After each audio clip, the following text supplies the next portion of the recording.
you like my style? Very demure.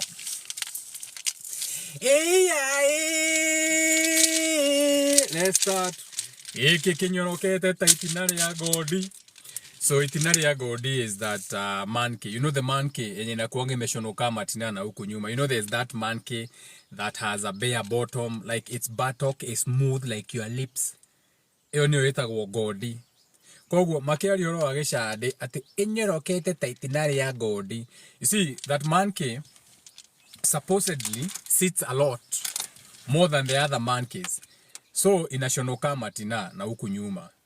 So the gishande instrument most of the time unashindanga ukishika hapa inakuwa smooth. This is akin to the same things when you touch a knob a lot. Let's say it's a doorknob, because you're touching that doorknob a lot, it shines. AKA kitu yote inaguzangwa sana unaendanga unaputa imekuwa polished, okay? Polished. Shout out to everyone in the comment. Now, shout out to my kombucha.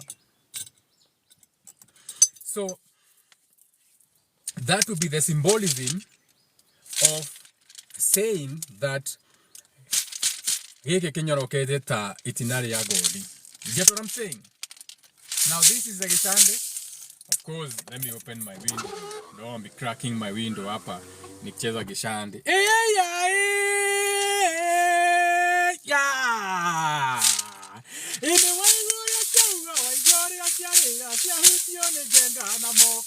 Na vitu kama hizo. Now, so class in session. So now you'd rather get your books, okay? You can get your books. You're about to go very deep. Na tutakuwa tunaongea about what you call the fatherhood. Darigire joguna gudie mahori geruta geigathe nedale meraruwe nanae nagekero tiana mwezi ayo haliriri ogwe. So now I want to tell you a story, yo. The father wound. So the father wound will always develop when you are being raised by fathers who parent from their survival brain. AKA, your father, when he was raising you, he was doing it, but he was always on survival.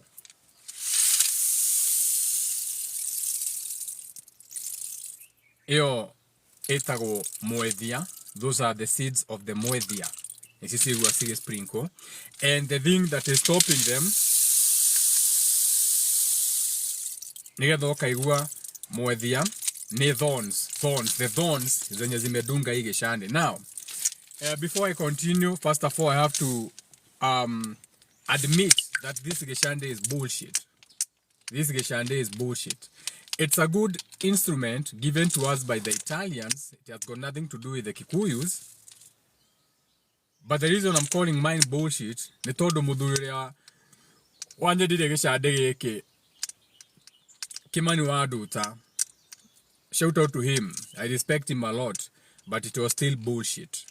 Todo hado hamuethia gishande kege yako kihorete Masai beads. Isio muraigua? Usio timoethia. Hizo ni Masai beads. So yeye akiniuzia, I think hakuwa naifikiria nitaifungua ndani niangalie. So when I was very disappointed kupata ndani ni Masai beads instead of the real Moethia seeds. So that's not an issue. I can create my own.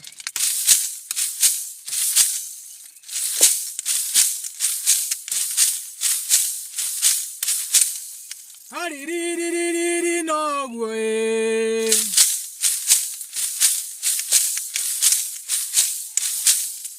Osione jega wa modhaka eh.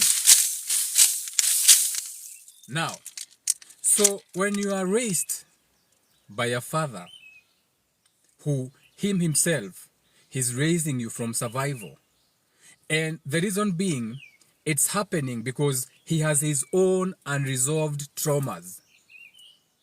So most of your fathers, most of your grandfathers, most of your maito, they had unresolved trauma. Your father, your own father, his father was absent. Supposedly his father was fighting for freedom.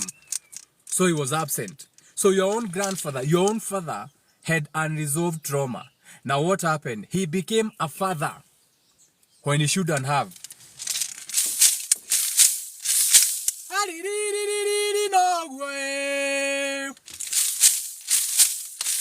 Bullshit.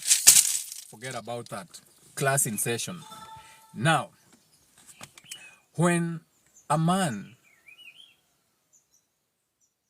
is coming, or when a man now knows that he's broken, what happens is that to the man, he knows that he's no longer worthy of the people around him to love him.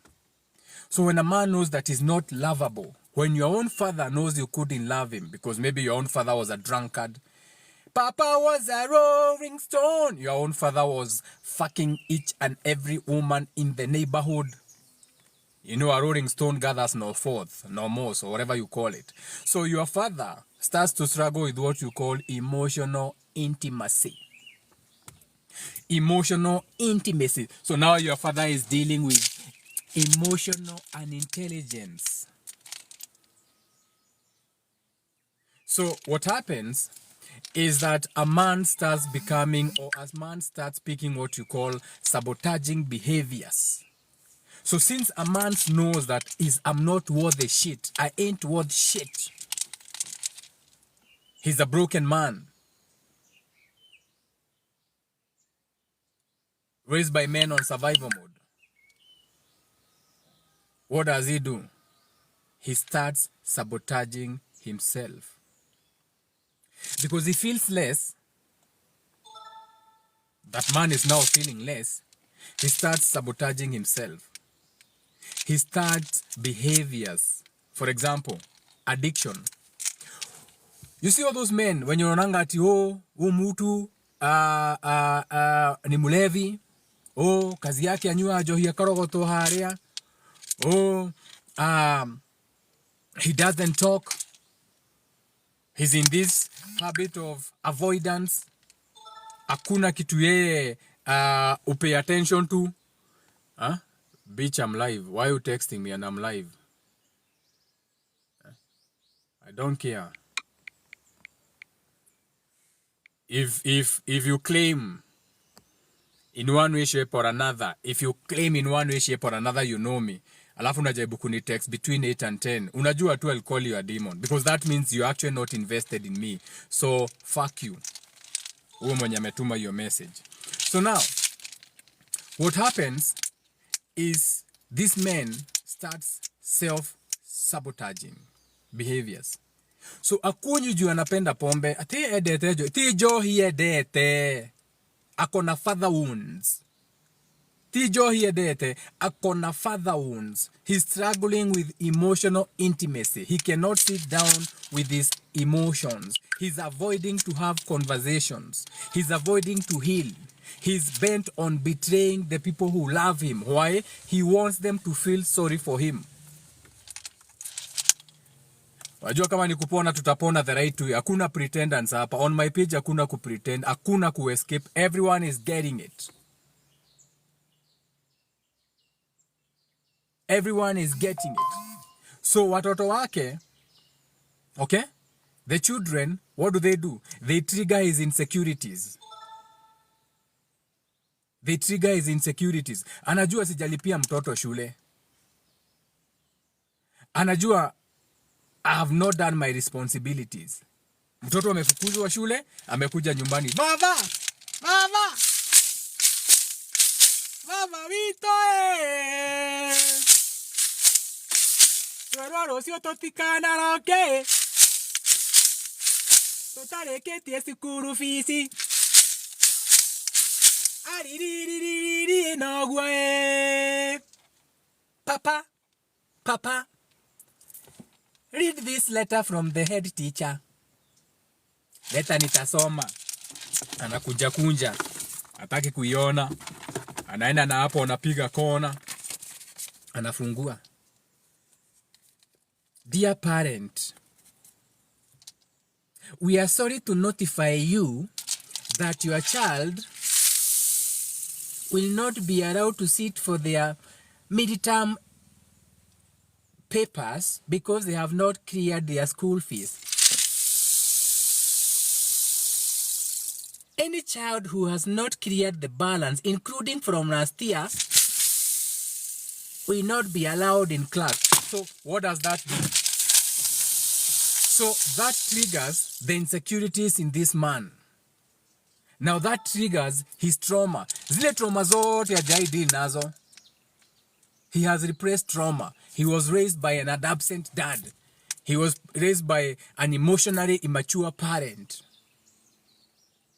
So what does he do? Immediately, he becomes defensive.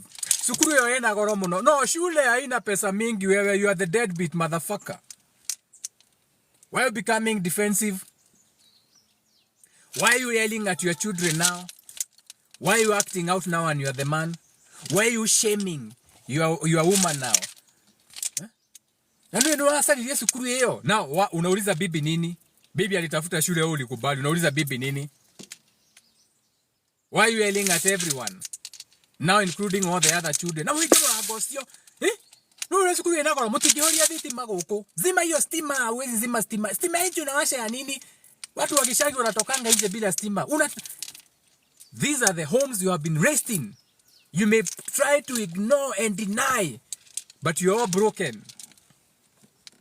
Now your father is giving everyone the silent treatment. Aongeleshi mamako, aongeleshi babako. Now everybody is walking on eggshells kwa nyumba, eggshells. Ukigongesha mulango, uka kama urarigithia mulango guku niki. Now that's your father now. Now everybody is walking on eggshells. Now everybody is in fear. Your mother anaweza chapo anytime. Now no one is sure about your father's moods. His moods, his behaviors is now affecting all those people who are around him. But yeye ni ndume. Mutitimurano wa boe uhaicithagia nginya ĩrĩa ĩtarĩ mũruke. Aririri no way. Onere ĩtarĩ na mũruke. Ĩkahaicerwo hau mũharatĩ-inĩ. Sasa kila mtu anapigwa maji. Yet it's none of your business. So when you're a child and you are growing up in this type of environment where there is violence, there is chaos, there is avoidance, you start believing, you start internalizing that thing. You start thinking that there's something wrong with you. Now you as the child, you start believing that you caused your father's behavior. Unafikiria babako anakunywa juu yenyu. Kwa sababu babako akikuja nyumbani, wewe ndio uko shule ya pesa mingi, wewe ndio unashanga stima saa zote, wewe ndio unakulanga, wewe ndio unararuanga viatu, wewe ndio unapotezanga pencil. So now you think you are the problem. So you start thinking there's something wrong with you. When your father is abandoning you, aende akakule wahu na uko. When your father is abandoning you, akakunywa tonudhu na uko. When your father is rejecting you, anakuita anasema, ai, ulio wako we. Wewe kwani ni mtoto wangu? Hebu uliza mamako kama wewe ni mtoto wangu.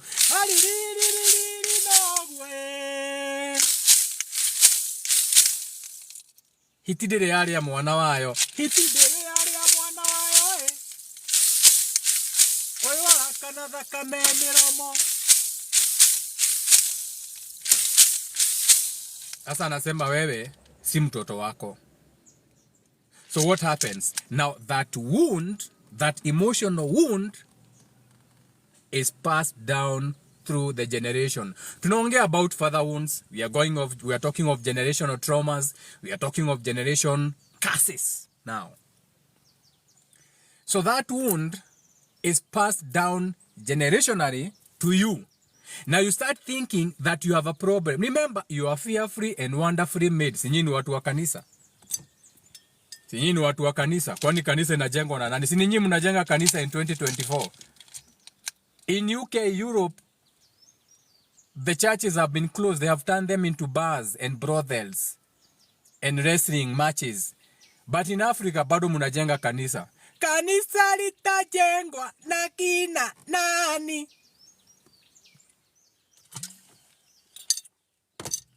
So now, that generational wound is passed down generationally. Si nyinyi watu wa Google. Si nyinyi ni Google scholar. See, then you go and you start studying about epigenetics and how. Ushaenda homestead, unaangalia mtoto hivi. Mkitoka hapo unaambia mtu, naona si ana dhena. Ujui kwa nini umesema hivyo, but unasema, naona musi sio dhena. Dhena, you cannot see dhena. It's a frequency, you cannot see it, but musi ni wako ina dhena. Kuna homes inakuanga na poverty, you don't have to see physical representations. Ati watu wako na shamba ya 5 acres, but hiyo nyumba kuna dhena. Kwa hiyo na dhena. Mumeona huyu pastor na kuanga TikTok, Pastor Daniel, another fake motherfucker, anaendanga ati kwa majina mimi ni Papa Daniel, nimekuja hapa tunaona tukusaidie mama. Unaishi some of this is scripted but it doesn't matter. But unaona mama akona shamba ya 2 acres, akona mandizi, ati nyumba hakuna kitu tunaweza kupea, niko tu na shilingi 10. Lakini sinaweza kati yako ndizi ukurange ndizi mkomba. Unajua ndizi mkomba mzima ni pesa ngapi kwa soko wewe? But poverty is of the mind. The father will create issues with self-esteem. So most of these people are not lacking, but their self-esteem is destroyed. So now you are prone to dysfunctional relationships.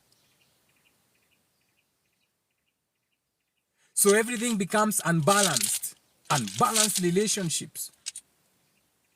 So now you are trying harder to be loved. So it becomes a chore. You want to be loved. You don't even know why you try so hard to be loved. Father wounds. Utahil.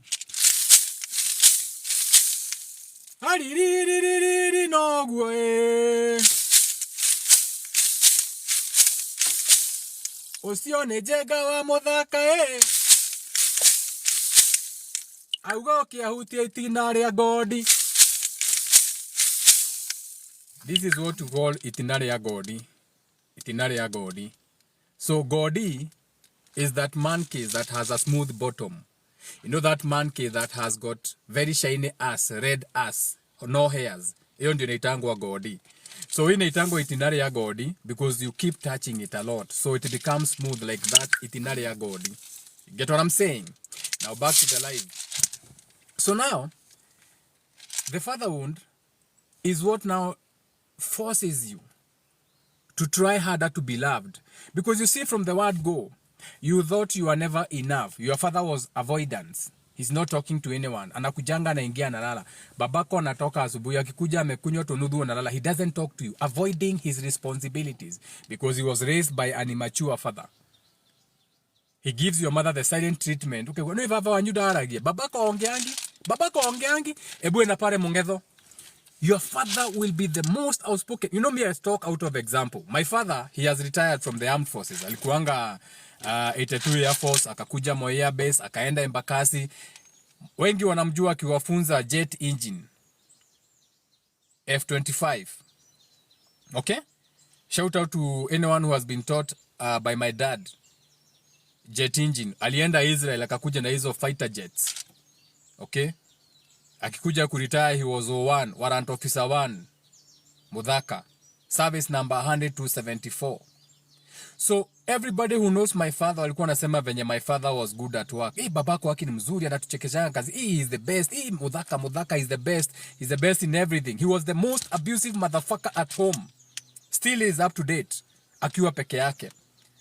The same thing, you know, watu wakisema, Goge wa Thiongo abused his wife to death. Uliza watoto wa Goge wa Thiongo, wanasikianga mtu akisema wanasema, why are you talking about my father? Goge wa Thiongo, he is abusing. The wachoto wanakuambia babake ni abusive. Wewe uko hapo, Goge wa Thiongo ni nyokoa. So the father would, because unajua shida yenye tuko nayo mingi. You know you have to have these conversations. You cannot heal the father wound until you understand that our fathers are reflections of their pasts. Okay? Do I love my father? I don't have to love him. If you're scared to go to church, I don't have to love him. I don't have to love anyone who abused me. Even in my own age, he's still abusive to me. Who gives a shit? I don't have to love him. He's my father. The only way I can heal my father wound is knowing that my father is a reflection of his past. My grandfather, who is also dead, may he rest in peace. And last week on Friday, I buried his brother, who is also my grandfather, the last one of the remaining Mohicans, whatever they are. Mimi sikuwahi ingia kwa nyumba ya guka yangu. In all my life, sikuwahi jua nyumba ya guka yangu. This is my grandfather. I have never set foot in my grandfather's house, the one that I'm named after. So why would I call on him as an ancestor if I needed help? Kama sikuingia kwa nyumba ya guka yangu atanisaidia na nini? He can't.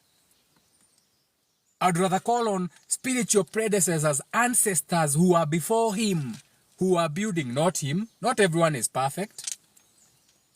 People fail. It's okay. It's their lessons. So the way our fathers treat us, the way our fathers show up for us, where babako alikuwa anakuja kukuvisit shule, you are lucky if he did. It's not for everyone. Kuna watu hapa hata baba hajai wa visit shule. Your fathers never come for your graduation. Your fathers hata rurashio hawezi kuja. Your fathers hata wedding hawezi kuja, but ni babako. But no, he never ever wito. No, you are giving me, why are you giving him an excuse? The way your father relates to you, he doesn't come to your ratio. The way your father relates to you, atakai kuona bibi yako. The way your father relates to you, hawezi kukupeleka ukawae bibi yako. The way your father relates to you, he never show up for you. Huwezi pigia babako simu ukiwa kwa shida akuje with all his money. It has got nothing to do with you. You are beautiful. You are amazing. You are unique in your own way. It has got everything to do with them, and it is not your fault. It is not your fault that your father doesn't love you. Iyo yote mashida yake yote ni yake. Na usijiwekele hiyo mashida. You know he's my father. No. It is him to deal with his father's wounds. Zenye alitoa kwa baba yake. Na we una deni ya baba yako na una deni ya babu yako. Ate dhire waguka. Nidi na dhire waguka nie. Ate ukadatu wali temori. Mimi sio shida yangu. Mimi akipenda shosho yangu hata sikuwa. Hata sikujui kama alipendea shosho yangu Martina ama venye alikuwa anakaa. Hiyo ni madeni yake. Hiyo ni Southern Kikuyu. You are unique, original, individual being. To know where you are going, you have to know where you are coming from. So you look, where am I coming from? I'm coming from father's wounds. I'm coming from a damaged lineage. I'm coming from generational curses. Now you break the cycle. You do not repeat it. You break that cycle. You break it. You're like, I do not want to be my father. I'll show up for my child every day. Wakona games. Nitaenda shule. Wametisho pesa ya trip. I'll sacrifice everything. Nimlipie your school trip. That's how you break the cycles. Not repeating them. Ati unajua mimi ni kama babangu. Kwetu tunawanga mabibi wengi. Shut the fuck up. Wanga mabibi wenyu. Babako walioa mabibi wengi. Ni barabara gani imenemiwa after your father? Show me one road named after your father. Show me one building named after your father. Ndio nikutambue. Niseme hey hiyo familia. Hakuna kitu kama hiyo. That's bullshit. And it's about time that we start rebuilding our own sense of self. We can break free from these generational patterns of our fathers and we can build new futures. They may not look like anything now, but when we are gone, our children will be healed. Our children will be examples. That's how you break the cycles. And it takes work. And you have to be bold. You see, the shida yenu ni kufichiriria wazazi wako. Ni wazuri, ni wazuri, ni wazuri. Ni wazuri na nini? Look at you broken. 4 children back at home. Father wounds.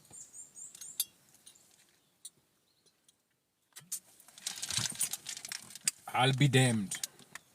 Shout out to Monjiro. That's some good kombucha. Pineapple. You know, Monjiro makes everything. This is some nice kombucha, better than the kombucha at 254. And shout out to 254 Brewery in Kikuyu. It's my local bar. Shout out to 254. Wanatuzianga pombe inaitwa Muratatu, which is nothing but Muratina, but iko branded. You know what I'm saying? Shout out to Monjiro's Kombucha. Now, so, where are we? You know, sometimes I forget what I'm talking about. Ama tuachane na mababa, si ndio? It's too much for you. You know you don't like talking about your babas. You know, mbaba, you don't like talking about your mbabas. Daddy gile jaguna gudie. Maori geruta geigade.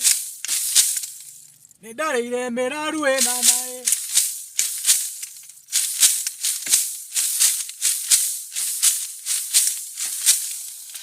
Hizi zote ni allegory, ni symbology, ni mythology, ni what you call folk roles. So anasema darigire jogu na agudi mahuri geruta geigathi. Darigire jogu na agudi mahuri geruta geigathi. Hakuna mtu anaweza gonga elephant ngumi atoe lungs aweke chini. So it's a message of you overcoming something major. Utiri odo jogu. It's an elephant. There's an elephant in the room. So he overcame the elephant in the room. Kogu arigire jogu na agudi mahoria kiruta yake igathi. You know, so all this is not even Kikuyu. This is Italian. That is why, you guys, you don't think, not you watching me. I know whom I'm talking about. Ask yourself, why is the Gishandi, which I tried to get, the original Gishandi, keyword wakisema original, is displayed in Italy in a museum. Wanasema this is the original Gishandi that used to be played by Kimanuadu Taumze wa Banana, baba yake. He's my friend, his father, who wanasemekananga ni alikuwa anacheza Gishandi. But the reason iko Italy is because this is what they taught him. He perfected it. He did it well. So they took it and they placed it in Italy in a museum because it is not yours. This is Italian. This is Italian. Okay? Are we clear?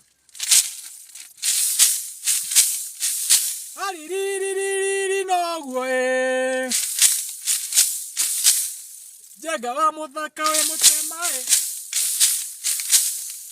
Wetagwo mutemae komoe.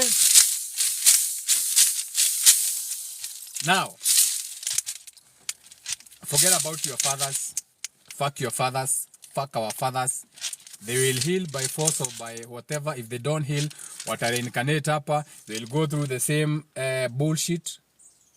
They go through the same karma because karma is action taken. If you didn't know today, karma is action taken. The action you take becomes karma. So what you decide to do or not do becomes karma. Remember, even action that has not been taken has been taken. Even silence is communication. Now, let's talk about healing. Najua sasa tukishinda tukiongea about mababa hapa na atuponi haitusaidii. Most of you are going through healing by force kwa sababu we have gone through the update as a collective. And most of you don't even know that you are going through healing. So I'm here to remind you. You see, most of you are becoming more and more of yourself. One, I'll give you an example. The ability that you have of disappearing on people is a sign of healing. So now, you know what you want for yourself. So now you are comfortable naturally disappointing other people. So now you are comfortable not going along with people's agenda. Now you know who you are or who you should be. So you are no longer twende dunda, sawa wacha nijitayarishe, hata afadhali ufulize. That's a sign of healing. You are no longer in people pleasing. You are now able to say no. No. Hey Freddy mazee, tutakuwa hivi, tutaenda hapa mazee, unaweza tokelezea? Hapana. Sita make. Boss mazee, siku hizi una bo man, utakuja kwa nini? I don't have to explain myself. I don't feel like coming. I feel like watching a movie at home. I feel like Netflix and chill with my baby.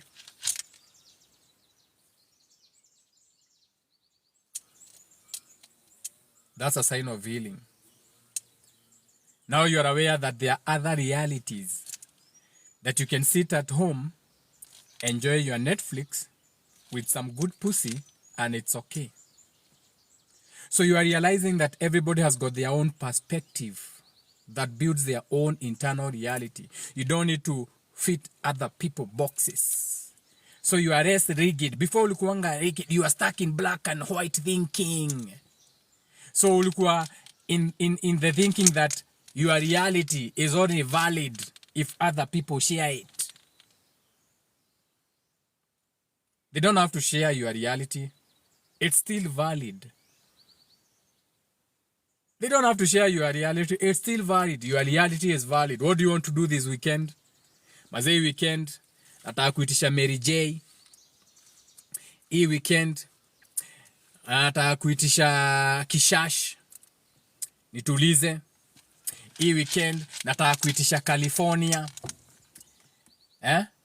Nikae home, ni watch movie. You know what I'm saying? Hata nikiangalia account yangu nikubadishi kupati, and the last time kwanza hiyo matel nimekuwa nikunywa na mkana nguva sana na sina 10,000. Nao madem kwanza wananikunywa wananitoka. Your reality is valid. Other people don't have to share it. Wewe itisha Mary Jane yako. Itisha six pack yako hapo. Ita Mary wa mtaa. Kila mtu amekula Mary wa mtaa. Wewe ita Mary wa mtaa, ambia Mary kama leo niko na mpango. Umuitishie kakuku. Si Mary utakula na CD, si Mary anakuliango na kila mtu. Si hata ile ya club ungekula na CD, ama wewe ni mtu wa dry fry. That's a sign that you are healing. You are realizing that what society normalizes is dysfunctional. So you are awake to the reality that normal does not mean healthy. What people think is normal is not healthy. People think it's normal kufinya gari roaka usiku. That's normal. Menunua ka golf. The next thing, write off. That's not healthy. So now, you are realizing that you have more courage. Shout out to Boniface Mwangi team courage, but see your courage. So now you have more courage. You have more courage to go against the grain.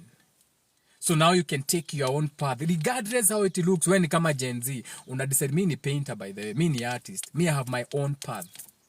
Bro ni aje twende party? Umse hapana, mimi hapana. Mimi stories za kukunywa hapana.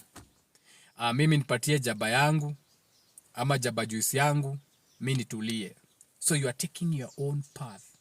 Even if each and every other motherfucker is not doing the same thing, you are different, but that is what makes you. Wewe uende una park and chill peke yako. Hata uendangi kwenye watu wote wanaenda Tigoni. Sasa ndio watu wamejua Tigoni. Sasa ndio watu wamejua Roiro Dam. Wewe unaenda una park and chill mahali peke yako. Your own vibe. You park mahali kuna kuanga mahali kuna uwanja ya ball. Wewe uenda unanunua ka gilbase kako ka quarter. Ama unaitisha wa modhaka wine yake. My wine is 1,000. Red wine. Hibiscus. Very potent. Unaitisha ka wine kako. Very beautifully packaged na glass. Si lazima uende na bibi.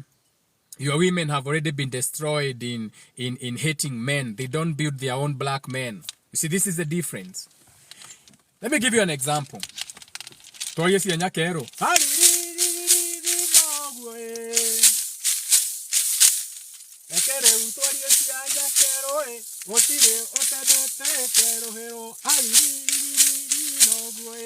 Let's talk about the white man. You see, when a black woman marries a white man, usiende mbali. Unaona udemu wako mko na yeye, udemu wako mko na yeye. Unaona udemu wako mko na yeye saa hizi. Unaona akapata mzungu right now. Akutoke apate mzungu right now. Ataenda atajilipia gym membership. msichana yako afadhali ende chama alipe gym membership half a year atalipa gym membership. Hata kama ni smart gym wherever atalipa half a year smart gym. She will start going to the gym to please the white man. Wewe akiwa msichana bibi yako ukiwa Mwafrika, she not go to the gym for you. You are supposed to take less. Okay? You can accept less. Msichana yote akipata mzungu, pedicure, manicure, it's not that they get extra money. No, they start taking care of themselves for the white man. Mkienda shopping muona ameshika mzungu mkono. Wewe, when is the last time your girlfriend alikushika mkono mkiwa mahali?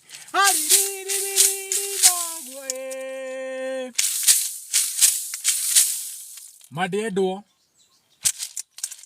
And vice versa. When a black man marries a white woman, anaanzanga kupika. Unaona amepika, amekunja nguo, amepiga pasi.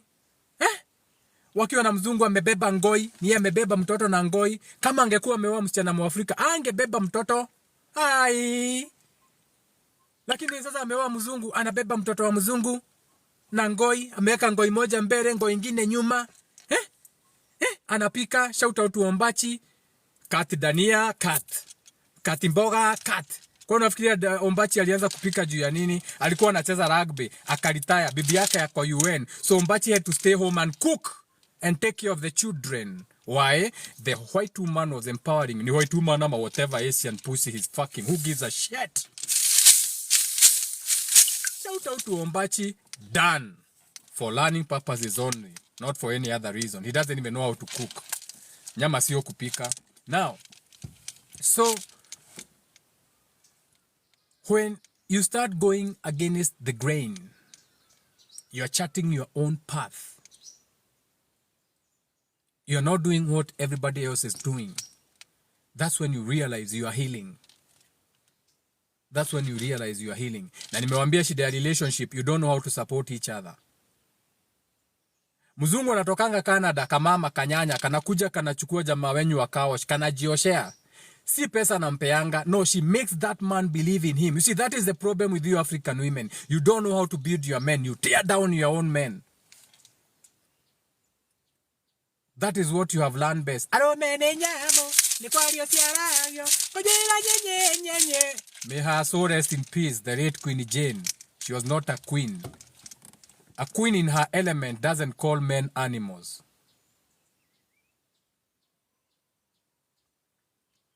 But juu Beijing ilikuja kitambo, muliacha kuvictimize men kitambo, you thought that was okay. Na wengine wakikatwa vidole hapa. I don't know what she's going to be fingering herself with now.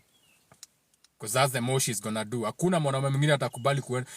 Lakini wanaume ni wale. Utakuta kuna mwanaume bano anakula hiyo kitu. Utakuta mwanaume ameinamisha hiyo kitu. Ameinamisha, wachana na Rikirosi wa JCM, wachana na Rikirosi wa JCM. Utakuta bado mwanaume ameinamisha hiyo kitu. Toxic women and toxic men. You know, on this page we don't spare anyone. Usikuje kwa hii page ufikiria ati me I'm for everyone. Uko kwa LGBT, who gives a shit? You are welcome in this page. Wewe ni feminist, kuja hapa upone. On this page we don't pay no one. Hapa hakuna cha love. I don't love anybody. Hakunanga kitu kama love kwa hii dunia. Kuna kuelewana, relating. Okay? Kuna relating. Now, so uko hapo, wachana men and how they are treated. But that is the truth. You don't know how to build your own men. All you need is to have confidence restored in your men. Let your men believe in themselves. Hiyo tu, when a man believes in themselves, hey, he'll do miracles. But kazi yenyu ni kudestroy. Wewe wanyuire, maka iwe no kunyua. Maka iwe wanyuire. Nikio nyua goguo. Hera. Nikio da kuonia ciana riu. Tukunyua nawe. Where did you learn that? From your mother. You learned that from your mother. Where did you learn that behavior of drinking? Father wounds. You learned it from your father, who also could not regulate his emotions. Now, if you want to know if you are healing, utajipata you are taking care of your body. So now you are conscious of the sleep you are getting. Most of you, online usiku, mpaka simu inakuangukia huko. Saa 7 unajaribu kubrowse. still trying to pour from a mental pu, unaangukiwa na simu saa 7 bado uko online pu. Na hizi malive za ujinga za TikTok zinafikisha saa 7 na hakuna kitu mna discuss. When will you take care of your body? When will you get enough sleep? When will you look at what you eat? When will you move your body? When will you go to the gym? When will you set your boundaries?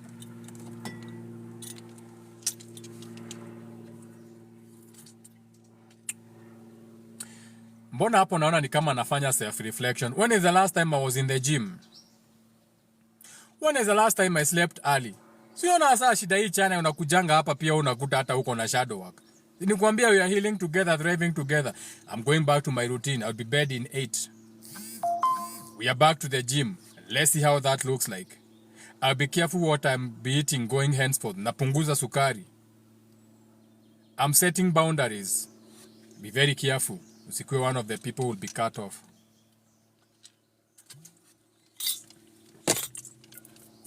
Back to the live. Now, so you are healing. So you find yourself in a cocoon stage. You see, when an insect is outside, inatengenezanga cocoon. Before it becomes a butterfly, that worm, that kegunyo, it creates a cocoon. Now, the cocoon stage is very important for everyone because it is during the cocoon stage that you grow your wings so that that beautiful butterfly can emerge. So when you realize that the things you don't like, you have reduced their time. So you're spending less time doing the things you don't like. So you have reduced your time watching porn from 1 hour to 20 minutes. Jumi sitakwambia uache kuwatch porn. Hapana, not on this page. You see, we are very realistic. We are very realistic on my page. Sitakuja nikuambia ati wachana na porn utaenda kwa shetani, hapana. Wacha kuwatch porn for 1 hour. Reduce your porn consumption to 5 minutes. 5 minutes too. Enda to your favorite. Unapenda nini? Those that are hung like donkeys, blacked. Or you like family pies. Or maybe you like nazijua zote. Or maybe you like a cacod session. Or maybe you like glory hole swallow. Or maybe you like what is the other one? Glory hole secrets. Or maybe you like dog fat. You know, whatever you like, it's your choice. Ebu punguza your time. Ifanye to just 5 minutes. Usiwatch a whole porn video ya 40 minutes. Na tafuta ka clip ka 5 minutes, ka favorite. Kenye kalifanya unat very quickly.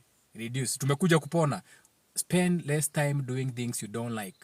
And more time with yourself. So you may reduce your porn to 5 minutes. Ulikuwa una watch 1 hour. So you have 55 minutes now. More time with yourself, which you can use to learning who you actually are. Or what you actually need. So you are meeting yourself more. That's how you know you are healing. So unakuta, mazeni nikuwa na watch porn, siku hizi na watchingi 5 minutes. Man, I'm healing. Ama kulia. Siku hizi unalia. Una-release your emotions. Kitambo huku unalia. I gave you the story the other day. I was crying. Lienda hapa kwa kina Kariha. It was a beautiful event. Why was I crying? Why was I emotional? Mimi in our whole family, the Mudhakas, akujai kuwa na wedding, akujai kuwa na graduation, akujai kuwa na rorashio, akujai kuwa na family gathering ya raising money ati mtu ana retire, never. Si tunakutananga mazishi. The whole of that Mudhakas family extended. So when I went to that event, they are celebrating Mother Kariha amegraduate from working, ameretire. So watu wamekuja napewa mabahasha wenye walikuwa nasoma nao alumni. It was a beautiful event. The MC alikuwa anaitwa Black Baby. Beautiful MC. Beautiful woman. Energy. Black Baby. I was enjoying it. I was in my sunglasses. Sio easy. I have many sunglasses. I have many eyewears. Mi ukitaka kuni gift, give me a good pair of sunglasses. A good gift. A good pair of sunglasses. Man, we are set for life. Me am for eyewear. Sitakwambia uninunulie saa utaweza. My watch collection is out of this world. Lakini wacha niseme utaweza because maybe you can. I also collect watches, especially vintage watches. They don't have to be working. I make them work. I'm a time jumper.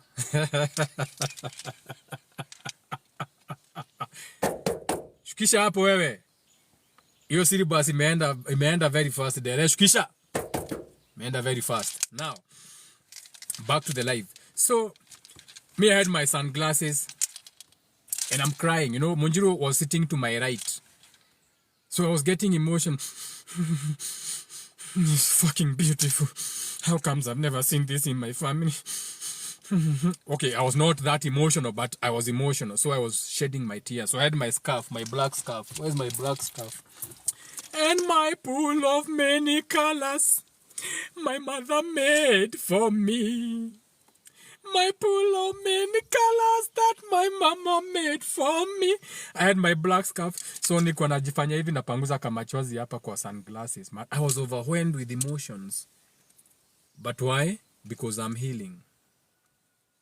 Because maybe after years of being shut down, after years of being numb, my body is finally comfortable letting go. So I'm processing everything that I've been through in my own way. That's a sign that you are healing. Unajua nyinyi mmegrow ati mwanaume hafai kulia, mwanaume hafai kulia afu anajinyonga. Si afadhali mimi nalia na bado tuko na nyinyi tunakuja tunasoma. Ama mnataka nijinyonge? Mimi siwezi jinyonga. I will annoy you to the grave. Tuteme hiyo mate.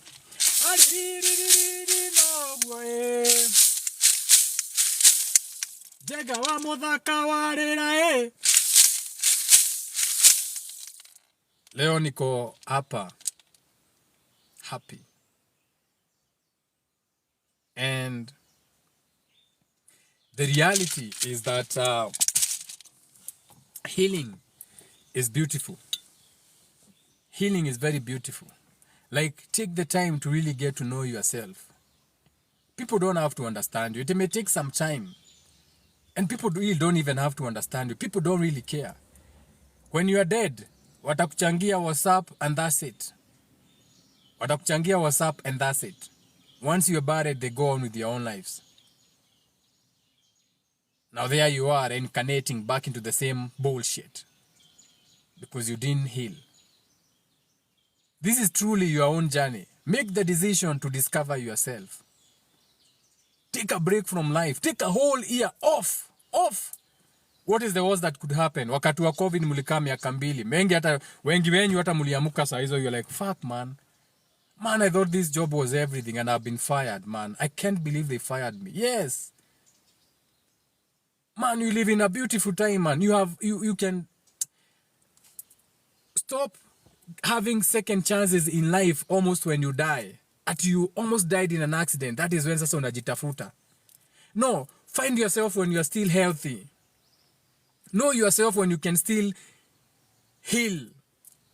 Ukiwa bado na nguvu, you can turn this shit around. Don't wait until you are old like your parents. Now you're on blood medication to thin your blood. Siju uko na high blood pressure, uturana tutawa. Sasa toto kuna tudawa pa tuwa blood pressure. Nenyua tutawa.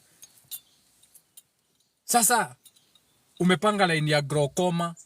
Now you have arthritis of the tongue. You cannot even talk. Arthritis imekushika mpaka ulimi. You are so numb. You have never spoken your truth. You even have arthritis of the tongue. You are old. You can't speak. You can't heal. You can't do no shit. But you had the time and you took no action. Ulisema, Jesus, take the wheel.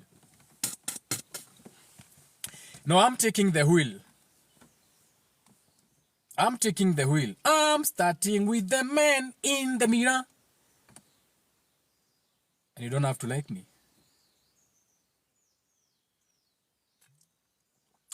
You didn't give me breath in the morning. Did you give me breath in the morning? If you did, take it away. You can't. So shut the fuck up.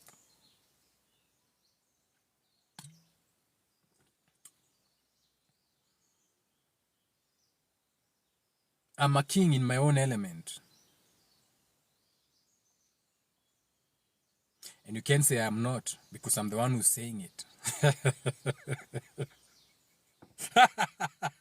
My crown is open. Everything is symbolic. Ama we don't even know why. Why do you think kings wear a crown that is open here?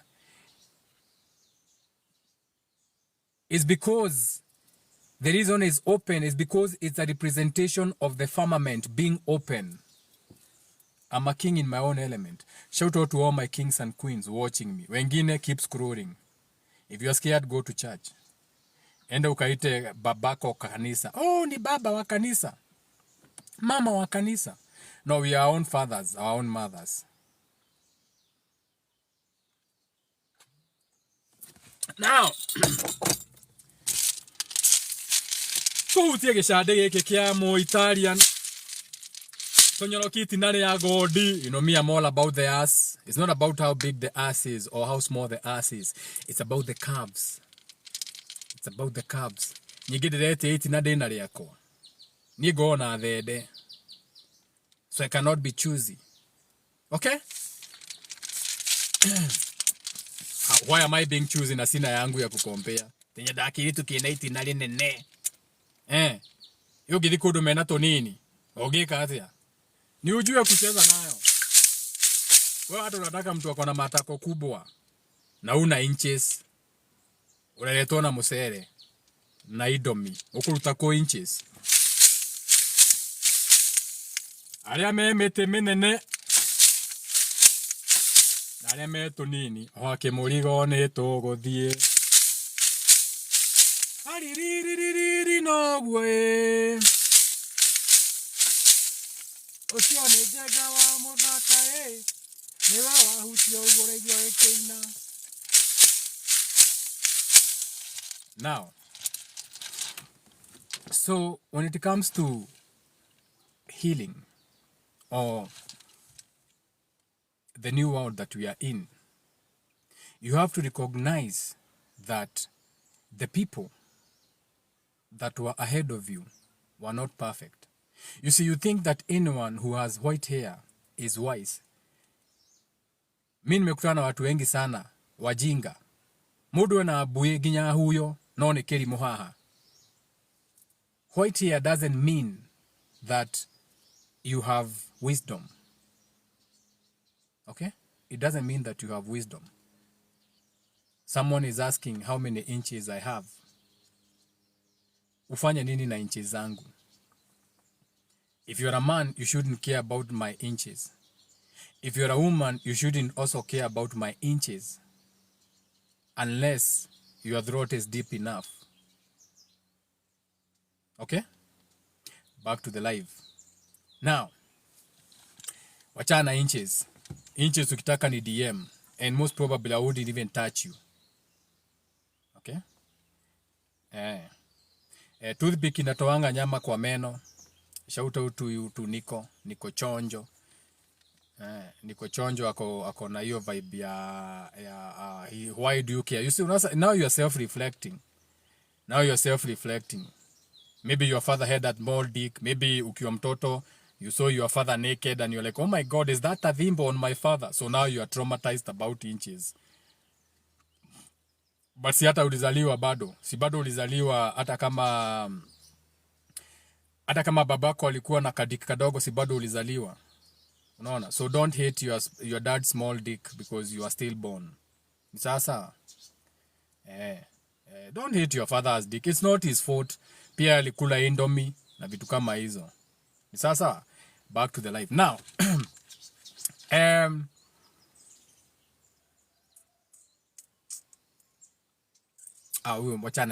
we don't beat small children. Tunamu-understand. Unajua, tunamu-understand, you know. Tunamu-understand. Maybe also because maybe the mother used to take each and every dick. So the mother, pengine alikuwa nakutana na zile za juba. So when he was a child, akiwa inside the mother's womb, he was terrorized by the bamboo sticks. You know what I'm saying? Now, so the mother stayed in an unhealthy, toxic situation. Na sasa yeye kumsaidia kama mtoto, you see? And this is the other problem, where when you live or when you stay in a toxic relationship for the sake of the children, it teaches your children that it is normal. Okay? That it is normal to be in a relationship that has issues. So maybe the mother should have left that man a long time ago, but she stayed in a toxic relationship. Unajua, pengine alikuwa naifanya hivyo juu ya njaa. She didn't have anything to eat, so she was getting fed for the dick, and so it taught the children that that's a normal part of a relationship. So children learn to disrespect, so they think disrespecting is a normal part of the relationship. So akikuja anajipata tu kwa hii live and I feel like I can be disrespectful. So tunakuunderstand, si kupenda kwako. Your mother stayed in a toxic relationship where she thought disrespecting is a normal thing in a relationship. So sasa na ukiwa mtoto uka pick, you know, we leave our pattern, so you also became disrespectful. You think disrespecting is a normal part of relationship, but that's not normal. That is actually showing how damaged you are. Stop texting me, bana. Okay, thank you. Okay, no. I'm live. Oh, we are Jui. We are co-friends. This one I have to forgive him. We are Jui na kuanga live saa easy. So, we tutamu excuse. You see, sometimes, the most powerful thing you can witness as a child, sometimes, is to watch your parent walking away. Kama Greg David. I'm walking away from the troubles in my life. I'm walking away. Oh, find a better place. Sometimes, the most powerful thing you can witness as a child is to watch your parent walking away from a relationship that was abusive. That can also be the most powerful thing. You are watching your parent put their foot down. You are watching your mother choosing herself. That can be powerful. But if your mother didn't choose that, here you are. But hapo utapona. Ni sawa, utapona, so tulia hapo. Utapona. If you are scared, you can go to church. Ni sawa. So we also understand that we have people like you who were brought up in toxic relationships. Okay? So you never learned that you could choose yourself. You know, sometimes you need to learn that you can also choose yourself. You can also say, me too. But if you never saw it, too bad. So you care about inches. It's okay. You know, if it was back in the days, I'm talking about like 15 years ago, Apple, maybe I would have cared to show you about the inches na vitu kama hizo. But right now, I don't care. Right now, I don't care. Most probably right now, I would even look at you twice, you know. You know, I choose my demons on purpose. Okay? Now, away from that, let's jump into some Q&A.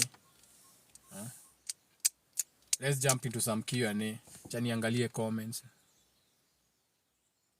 You see, the thing is, we don't talk about the damages that comes from growing up with parents who stay together and they could not stand each other. And a lot of the children grew up in those environments. They grew up, the parents were together, but the parents couldn't stand each other. They couldn't see eye to eye. Unasikia ati mtu wako kwa nyumba analalanga different bedroom. That is destroying the children. It's even better kama your relationship haiko.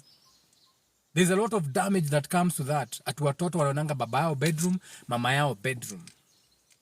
No one is talking about that kind of damage. Hizi manyumba zote zimejaa na hapa Ruiru. Hizi manyumba zote zimejaa na hapa, what do you call this fucked up place where there's no relationship standing? Ya Wakamba. Ukipita no, not Tatu City. Ingine. Konza. What do you call that estate? Si Konza. Watu wanatumianga Mombasa Road kila siku like an achievement. Unakutananga nao 5 a.m. Wamefinya gari 5 a.m. wasishikwe na jam ya Mombasa Road kwa sababu they cannot avoid the expressway. What do you call that? Mlolongo, watu wa Mlolongo na sio Kimau hao. Very damaged parents huko. When walinunua tu plot wakashikana wakanunua tu plot. They don't even sleep in the same bed.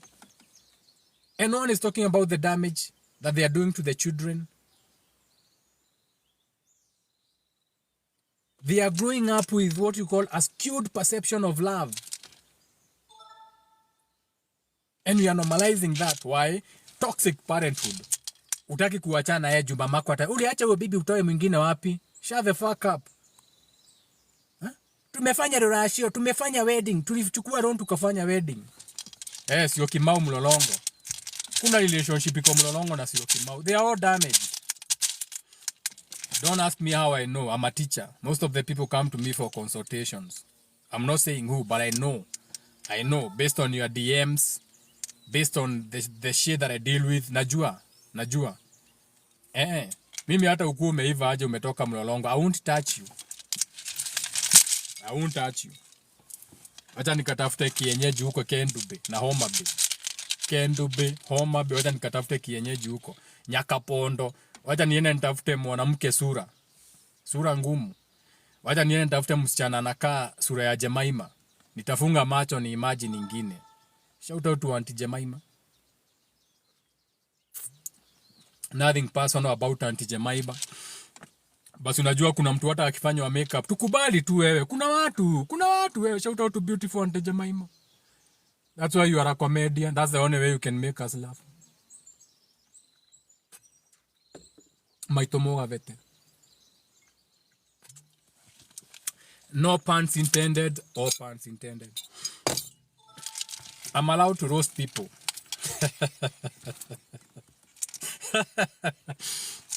Hiyo ni roasting. I can roast you. Unajua roasting is allowed. Unajua roasting is allowed. Sifikiria ati you cannot roast people. You can roast people. Maitomoga vete is a personal friend of mine. I can roast her. Unajua? Shout out to Jabo.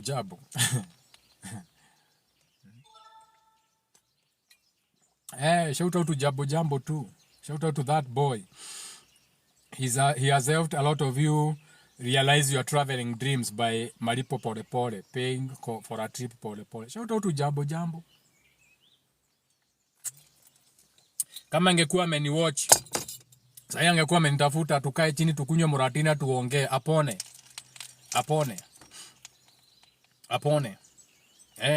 Na nimpeleke hapa Amboseli kwanza. Acha hiyo ujinga ya Kabua Jesus. Those are boys. Akuje nimpeleke Amboseli. Hapo Amboseli kama umetoka Riada Junction ukifika Amboseli you turn left.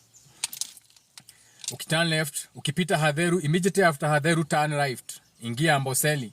Ukiingia Amboseli enda 50 meters turn left. Sitasema ni wapi, turn left.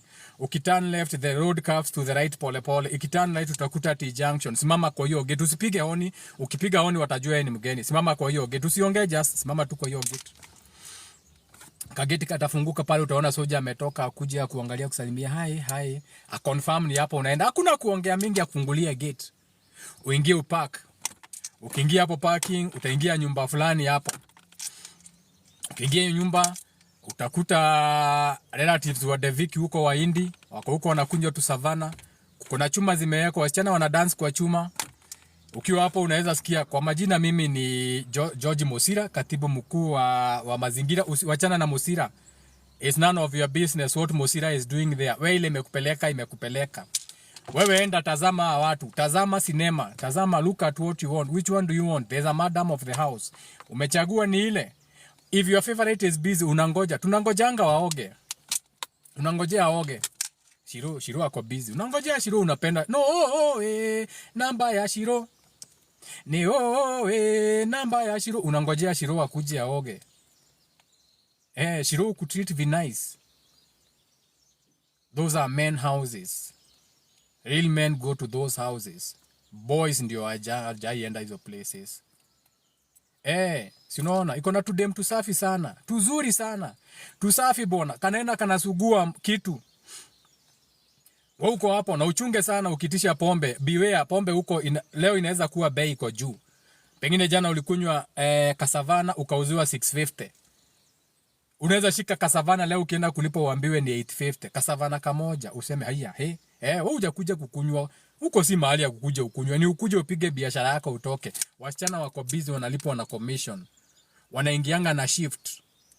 Wanaingia wanaenda 13 days straight. Wakiingia wengine wanawachange 13 straight day. Unajua, kama upendi kuenda hapo unaweza penda na pale hivyo nyuma ya Kibera na hapo hivyo Kabsabe, Kabaranet Road na hapo karibu na kwa Moi.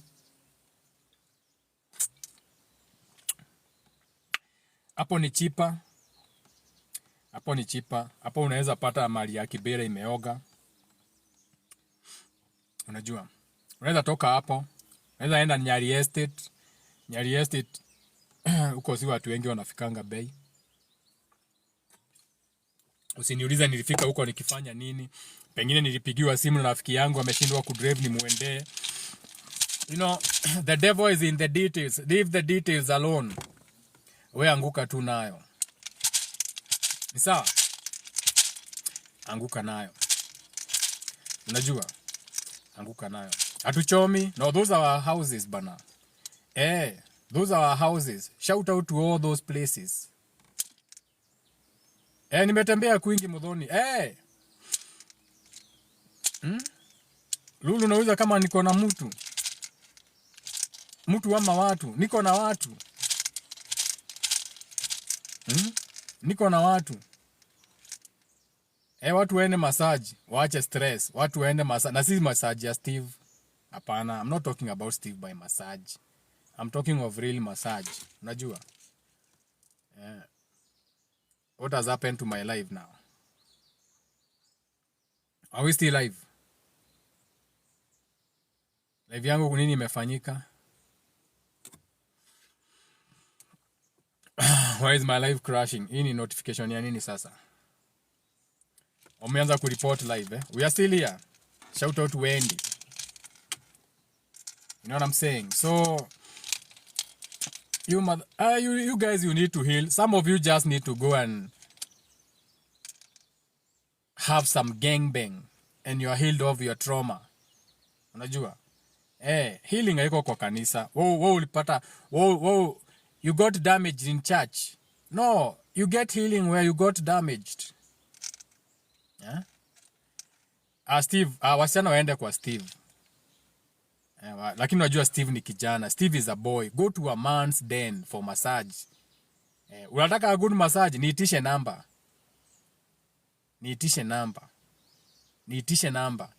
I give you a man atakufinya. Si Steve akuguzaguza tumafuta kicheka. Oh my God. Nilikuwa nasema no. Man's hands. Akufinye. Wako.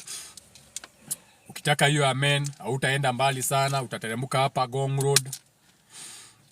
Hapo Gong Road, kuna address moja iko hapo Gong Road, immediately after petrol station ilikuwa inaitwa Shell Uja, opposite Kenya Science. Hapo hivyo kuna mahali kuna kachum, lazima ujue tu chum, kuna hapo. Unaweza teremka upande Kingara. When you are going up Kingara, you turn on Baazi Avenue. Wachana na hii barabara imetemuka AVF gym. Kuna mahali kulikuwa na Ethiopian restaurant kwenye Millicento Jambo wanaishi pale before ufike Vanga Road. Unaona hapo Vanga. Kuna courtyard, kuna tennis courtyard. Anyway, the devil is in the details. Pia hapo kuna mahali ya mama wanaenda kufinywa. Unajua? Habesha. Yeah. Habesha iko mbali. Habesha iko Agoiskodek. Tulikuwa na another Ethiopian restaurant ilikuanga hapo Vanga Road. Ilifungwa. Yes. So wako.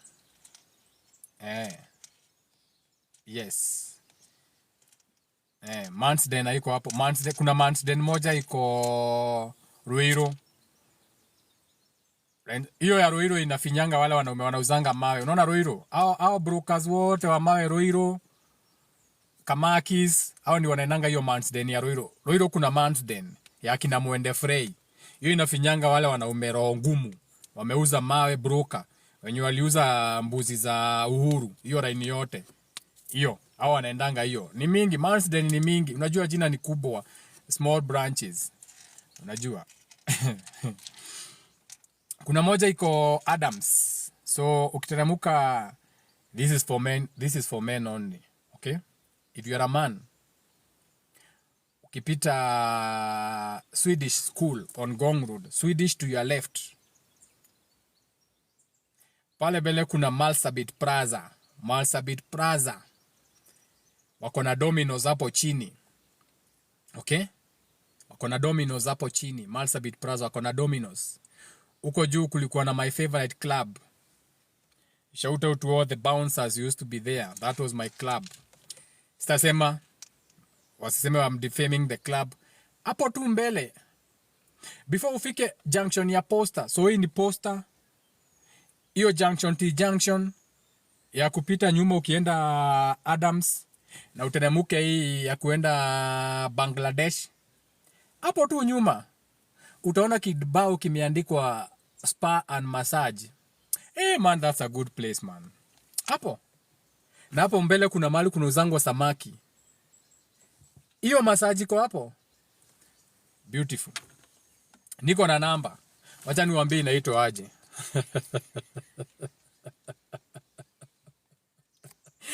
Unajua tumeingia Q&A. Unajua mimi nilitoka kufunza. We are on Q&A. Si nilisema tuko Q&A. So I'm just talking now. I'm just talking now. Tumetoka au usiniambie nimedelete hiyo massage please. No way. Siwezi kuwa hao nao. We, imepeleka wapi picha zangu? Ama niende kwa trash. Niambie nilidelete your picture. I took this picture. I was with my daughter, I was driving. Nikachukua simu nikaanza kupiga picha. My daughter is like, "Awa, what are you trying to take a picture of?" Nikamwambia it's okay. Don't ignore daddy. Ignore daddy. Maybe daddy sometimes may need that picture. May need that number. Kama kwa hii live. Yeah? Tusaidie wanaume. Yeah? Wapone. Maybe your father never told you he loved you enough, or your mother. Enda hapo. Those girls will make you feel loved. They'll make you feel loved. And shout out to Mwende Frey. Shout out to everyone helping everyone heal in their own way. We don't judge. We reason, but we don't judge. Shout out to everyone healing in their own way. Why is this? Oh, I found it. So, kuna mahali, kuna kuanga na signpost imeandikwa jibu, a better life. Ni ya maji. Kuna gold spa massage. Wacha niwape number. Muende massage, musiende kitu kingine. Gold Spa Massage. Shout out to Gold Spa Massage. 0719578357. Shout out to Gold Spa Massage for the best massages in town. Nimewasaidia ama sijawasaidia? Sio ndio kuwasaidia, hata Gold Spa hawanijui. Hata wajui nimewapea shout out. Enda hapo ufinyafinywa. We have 7 minutes of Q&A. Wakaruse bypass, uko nafaa nitembee. Niwaambie Wakaruse, nimekuja kutembea hapa bypass Wakaruse. No, namba ya shiro, doka gwetha ruse. Ruse itabaya maguta itogoro. Si atuagwa iteka. Na vitu kama hizo, tuone ruse ni nani. Okay? True, that's how I heal my trauma. Grow center. Yeah, go for a massage. Heal your trauma. Kone bibi na bado unatembea huko. Bibi yangu si bibi yako, na si mama yako, na si dada yako. Bibi yangu amenikubalisha anywhere I go. We have new relationships. I'm not like you. Okay? We usiende. Uko na bibi usiende. Na usiongelese wasichana. Si ulipata bibi, usiongelese wasichana. Usikuwe na customer wasichana. Usiinteract na wasichana. Uko na bibi. Sindio? Those fucked up relationships that you are still upholding. Whatever I do with my life is none of your business. At all. Wewe kuja soma enda. Waende massage. Next to shule fulani hapo. Shout out to Glow Center. And when you are here, follow Glow Center KE. For all your collagen. When you ataka collagen. So collagen repairs your skin. So you are no longer aging. So your skin is uptight. Najua. Do your skin routines. Apply some sunscreen. Okay? Wekeni serum. Be beautiful. Hata kama una mzungu. Unajua. So follow Grow Center. She's gonna sell you collagen. Vitu za beauty. Unajua what I'm saying? Shout out to Grow Center. Udoni duta. Umetembea kwingi. Sana.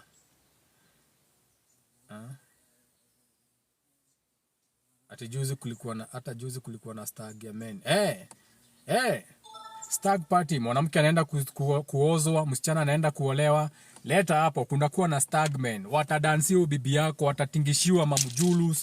Si anaenda kuolewa, si anaondokea mjulus. In quotes. Okay? Shout out to Dem Tusafi. And shout out to Endiase. Ya mpaka na Gugu Auntie Jemima. Let me see. I have 4 minutes before I leave. Person. Sura muhimu bro. Watoto wasiumie. If relation is not giving back, stop. Move. Tembea kabisa. Biashara Plaza, sio Kimau, Kitengela, Mlolongo. I'm looking for a question. We lose their subscription benefits. Wala watu wa subscription. I'm coming back to subscription. I have so much information for the subscription channel that I should be putting up there. I'll do better. That is exclusive only information.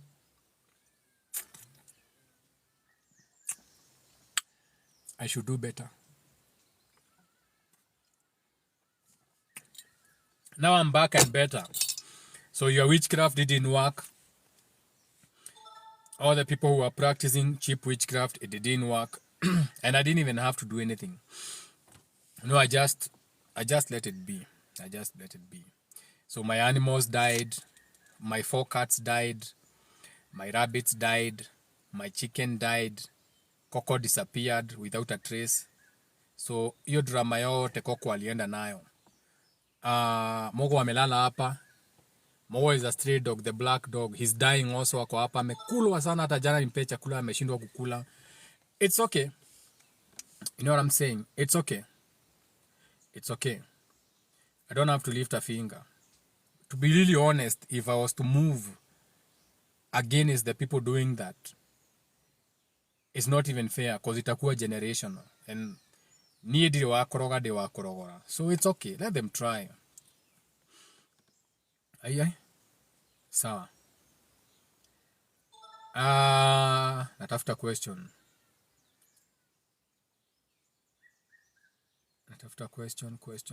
I'm starting with the men. Okay, naenda nyuma sana na watu wako hapa. Hakuna question.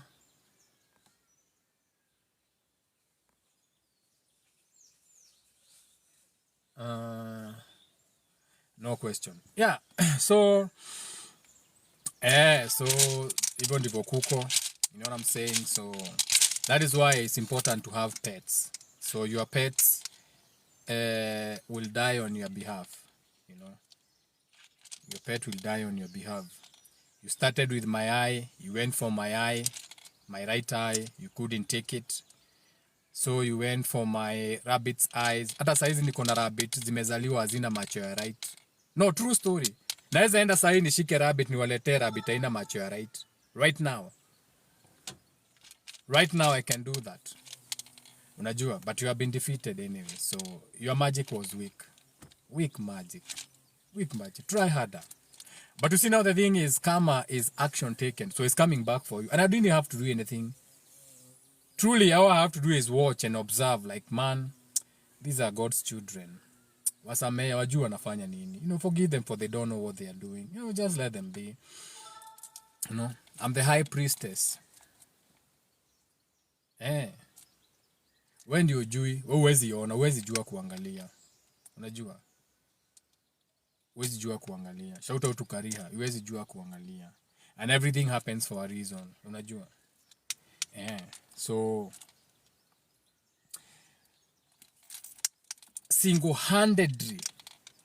I am single-handedly destroying all your weak magic. Single-handedly destroying all your weak magic without doing anything.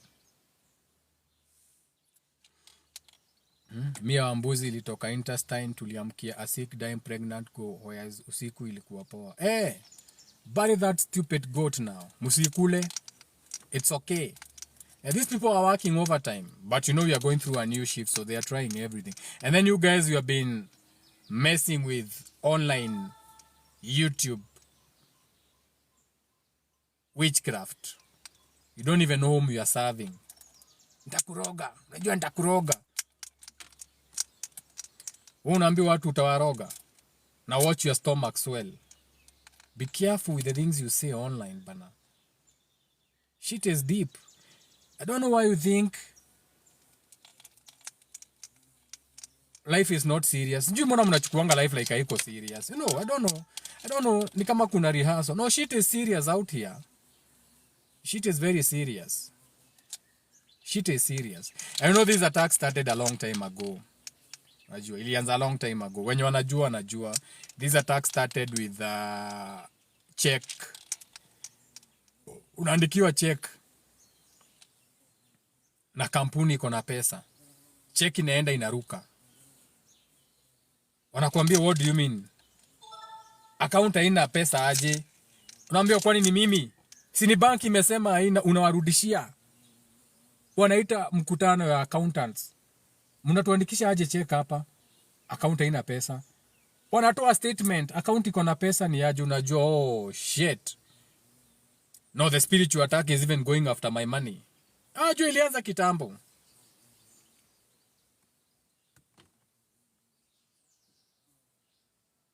Any protective measures? Why do you want to be protected? Keyword, go through. Don't be protected, go through. Of course, there's many ways of protecting yourself. Unaweza fanya kitu inaitangwa lakini sitawafunza hiyo. Inaitangwa shit. Why am I forgetting? Na jana hata niliandika moja. See shielding. It's kind of shielding, but it has a name. Wacha niwaambie, niliandika. Where's my notes? Wacha niwaambie saizi jume mention. Where's my notes? Where's my notebook. Niliandika hiyo jina mahali. Niandika. What do you call it? Sasa nilisave aje. How did I save it? How did I save it? Notes. Jana nimeandika vitu mingi hivi.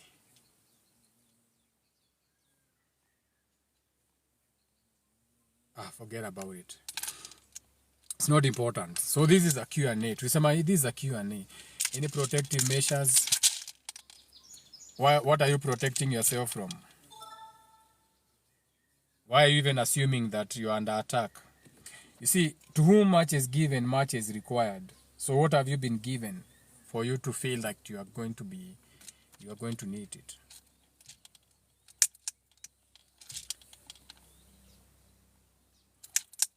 Siona kuna watu wanajua kuhibernate. That's a very good one. But this one is good if you are an earth sign. You see, we have different forms of wording. The word is wording. W-A-R-D.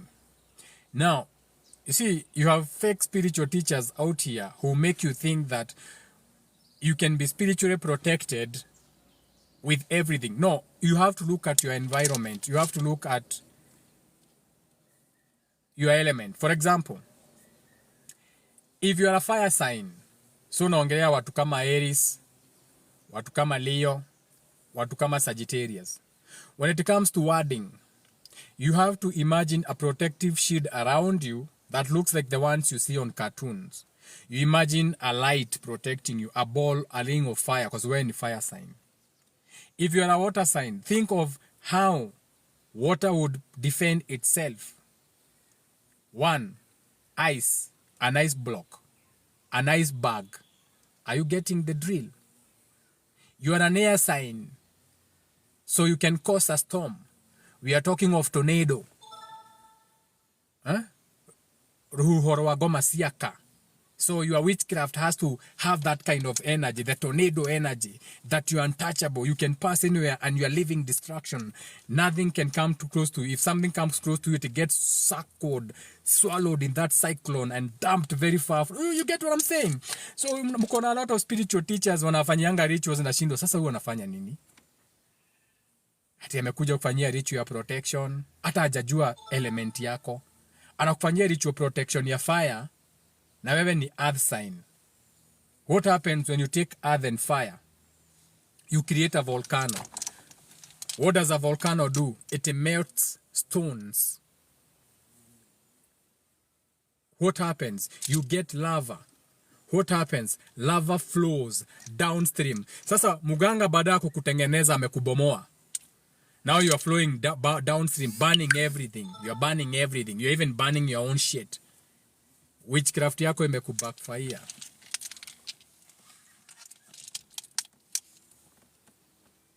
Do some research first. Okay? You are an earth sign. You need to protect yourself. Go in nature. Observe how earth preserves itself. Angalia your magic, your earth. How does earth preserve itself as an earth sign? Now, that's the kind of witchcraft you should be practicing now. Now go to someone, na ukimsikiza unasikia yenyewe, correspondence ni preservation. So how does earth preserve itself? Siulize Google kwanza before uende kwa mganga. What's your element? I'm a fire. How does fire preserve itself? So ukienda kwa mganga, when unataka kwenda kwa mganga, that's the best word I can use. Now you know how to protect yourself. Najua, acha kufurahishwa na watu hapa ati mtu anakuambia ametoka sijui wapi, sasa unamtambua juu ya location, babu wa Loliondo. Bullshit. You are a water sign. How does water preserve itself? Keyword, you want to preserve yourself. How does water preserve? How is water preserved? Water can be bottled in a container. That's preservation. So whatever ritual you'll be doing to preserve yourself has to have the correspondence of being contained. Kama si hivyo, you are in the wrong place. You get what I'm saying? Look at your element. I'm an air sign. How is air preserved? Or whatever, ile licho unataka kufanywa ni ya nini? Then ukiwa ya element, how is that as a correspondence done? Sasa ukienda kwa mganga wako ama kwa pasta nganga wako every Thursday tuko na deliverance kwa pasta nganga. Every Thursday tunapelekanga 40,000 kwa pasta nganga. When will you be delivered? Kwani every Thursday unaanguka? Think.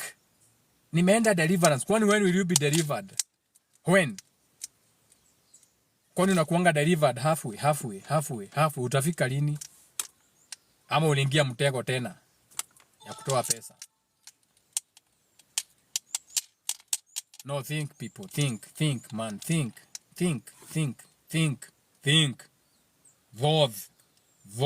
Vote. Think. Stop being too much in your emotions. Nilisikia na feel. No. Think. To get heaven, you have to go through man. To get to heaven, you have to go through man. AKA, you have to go through thought. Man, thought. You have to think a little bit. Get out of emotions a little bit. Ni sawa? Shout out to Pastor Maina, Pastor Nganga, all of them. Shout out to them. Shout out to Ezekiel. Those pastors are doing an amazing job bana. Watu wote wanakuanga kanisa kama wangekuanga kwa Pastor Nganga. Wangetusumbua bwana. Wangetusumbua. So they deserve the church. The church is very important. The church is for people who need mental clutches. Unaona venye unaweza umia mguu pewa clutches, unatembea with the clutches. That is what the church is. People who need clutches for their minds, mental. Ndio wanaendanga kanisa. You need something external. Hizo miti. You need an external wheelchair. Mtu anakutukana, anakuambia uruhusu kuniletea 200. Naniletea 200 takataka hii. Takufukuza kwa kanisa yangu na unaenda Sunday nyingine. You have mental illness, mental clutches. Shout out to the church. Shout out to Pastor Nganga. Shout out to Ezekiel. Take all their money. Take each and every coin from those people. Take everything from them. Everything. Pastor Aol. Take every coin from my mother. My mother alikuwa anaenda kwa Pastor Aol. Take every coin from my mother. Na simtumii pesa kuletea Aol. Mimi ni clever. Sitatumia mamangu pesa kuletea Pastor Aol. Wacha aende atafute yake na huko akuletee. Sio yangu. But take their money. Shout out to the church taking all the people who money. Take every coin. Kanyari, finger them and take their money. Shout out to Kanyari. These people deserve less. Take their money, Kanyari. Take every coin from them. Catholic Church, the Romans, take each and every coin from these wounded mothers and fathers. Take everything. Waambiwa wajenge kanisa, give them bricks, silver bricks, hata ya shilingi 5 weka, take every coin, build everything. Pastor Kuna, take each and every coin, take everything, usibakishe. Natasha, leta crusade mutaa, beba kila kitu. Leta Nigeria wote, take everything from these people. They don't deserve it. They don't even know what to do with their own money. Take everything. Sitam, take everything. Na nawapigia debe Sitam. So Sitam, chukua pesa but unikumbuke M-Pesa. Niwekee kakitu M-Pesa. Najua mimi na kuchocha. Take everything, don't keep. Sasa wewe nani, what do you call this guy? Huyu jamaa nanga na Lexus 570. Ezekiel bana unaenda na Lexus bana. Niwekee 4 tires. I just need tires for my pussy chariot. No, just 4 tires, nothing more. You know, I don't me I'm building my wealth elsewhere. I don't need a Lexus.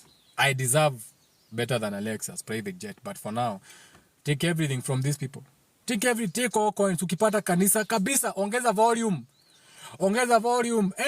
Night praise and worship, wacha wakuje kesho hataongea. Nasamia mtu niki meloda ile kesha.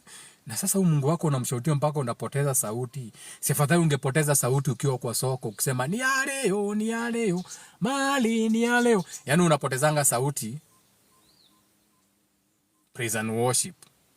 Lakini kiwaambia ufungue biashara uwezi. Pata line yako ya Safaricom. Line ya Safaricom ni 2020, hiyo uwezi kazi. Nipeleka Kibera ama Marikiti ama Gikomba, upewe mahali ushinde ukianelea, upewe 500 nunuliwe lunch na upewe fare, uwezi, si ndio? But utaenda kesha upoteze sauti, si ndio? Hey, you don't deserve that money. Take all that money. Take all that money.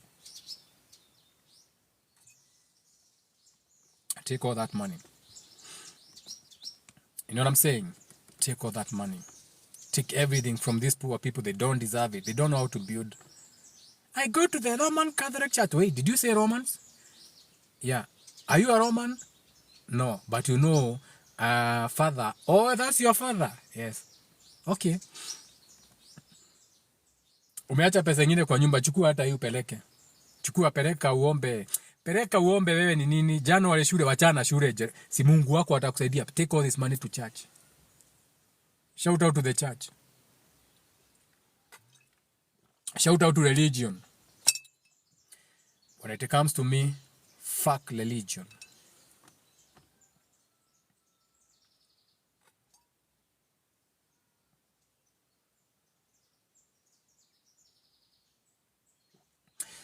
Shout out to everyone in the comments. It was beautiful having conversations with you.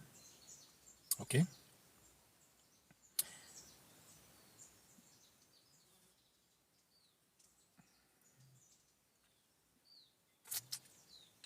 I love you. Najua most of you have arthritis, even in your ears. Your ears have arthritis.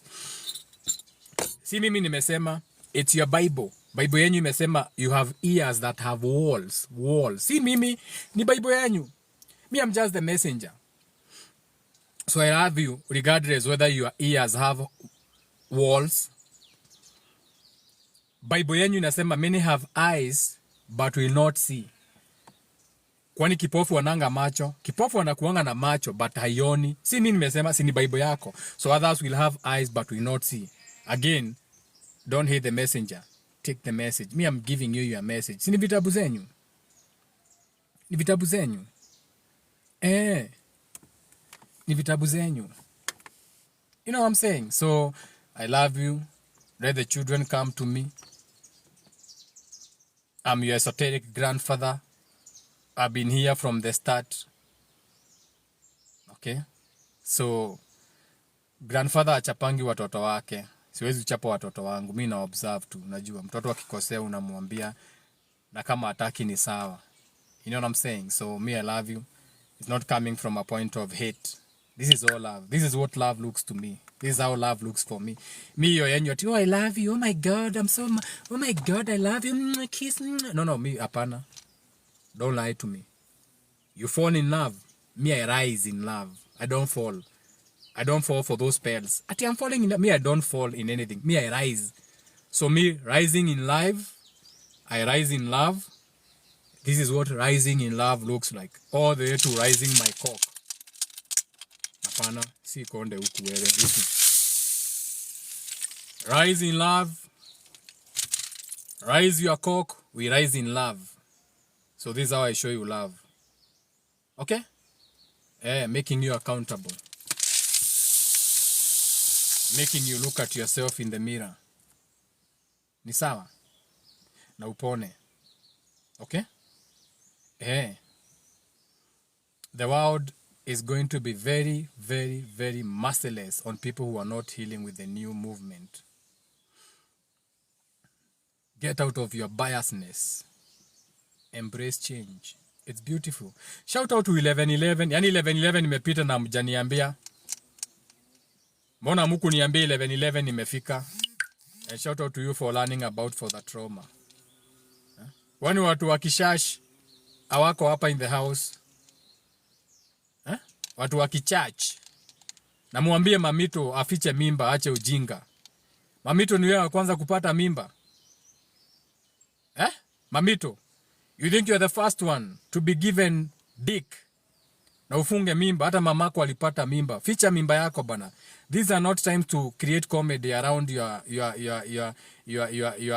pregnancy. Okay? Hakuna kukulia hapo. Sasa atakulia hapo and then alete mtoto trauma. You can take a break, mamito. You don't have to create comedy. It's motherhood. You can take a break. Come back ukishazaa. Ukienda upasuke matako uzae, ukipona rudi. For now, get out of these streets when you are pregnant. Stop. Anyway, you know she's also hungry. She's also coming from a damaged background. So where's mu advice? Ajua, mamito, wewe ndio ulipeana pusi yako. Wewe ndio ulipewa cream pie. Wewe ndio ulipata mimba. It's none of our big. Safaricom wajarudisha wifi. So if you're a friend of mamito, talk to mamito. Tell mamito, Jenga amesema hata kama mimba sio yangu. Ambie mamito, ficha mimba. Okay? I had to buy data. Ambieni mamito, Jenga amesema hata kama mimba sio yake, ficha mimba. Ficha mimba, enda uzae, ukimaliza ukuje. Tutakupenda hata ukiwa mama mamito. Tunakupenda bila mimba. Tutakupenda even more ukiwa na kababa. Even more ukiwa na kababa. Ni sawa? Ficha mimba. Hide that pregnancy. Shout out to Wendy. Hide that pregnancy. Keep it on the low. Come back when you are ready. Okay? Nothing is going to happen to your pussy. Of course, your pussy will be rearranged kidogo. The furniture in your pussy will be rearranged. Utapata ile kona ilikuwa inaguzwa huku imehama kidogo. But itarudi. The pussy is magical. It's beautiful. Itarudi. And shout out to all the women who have big pussies. We don't judge. We observe. Okay? Mseme atu wa Mudhaka alikuja akasema ukizaa. No, mimi sija victimize any pussy. Me, I'm for all pussies. Because I don't have a pussy myself. So how can I judge? Judge not or you be judged first. Pengine wewe ndio ujue venye utafanya na yenye umepewa. Ni sawa? So there's no questions. So if there's no questions, we can end the live. Ama ni aje? Na hata kitu hamjui kwanza, tuache maneno ya pussy. Watu wataweza sasa wanaongelea pussy na una. Sina pussy but I deal with pussy. Mimi hata ndio nafaa kupeana judgment ya pussy sana because I'm the one who has been inside pussies. You know what I'm saying? Mimi naweza kuambia venye iko. Uniulize kitu yangu iko aje, nikwambie kitu yako mazee iko sawa. Iko sawa hii. Iko sawa. Uniulize unalinganisha na gani? Si maneno ya kulinganisha. Niko na mita kama pH tester. Mimi ndio najua. I don't know how I know, but in my genealogy I know, been there done that. So I know.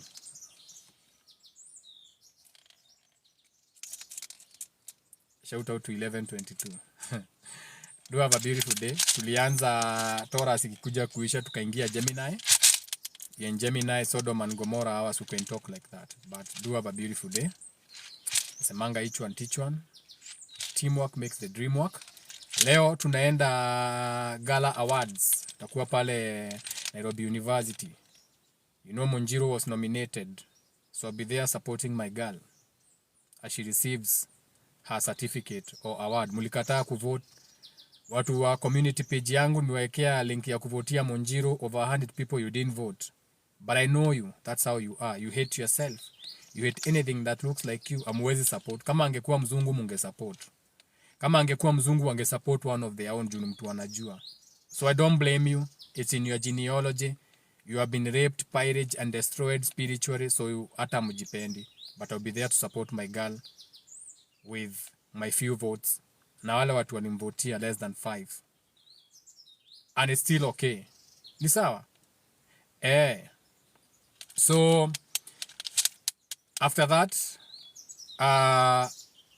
Monjiro Kiari Africa, she'll also be hosting her first fashion creation line.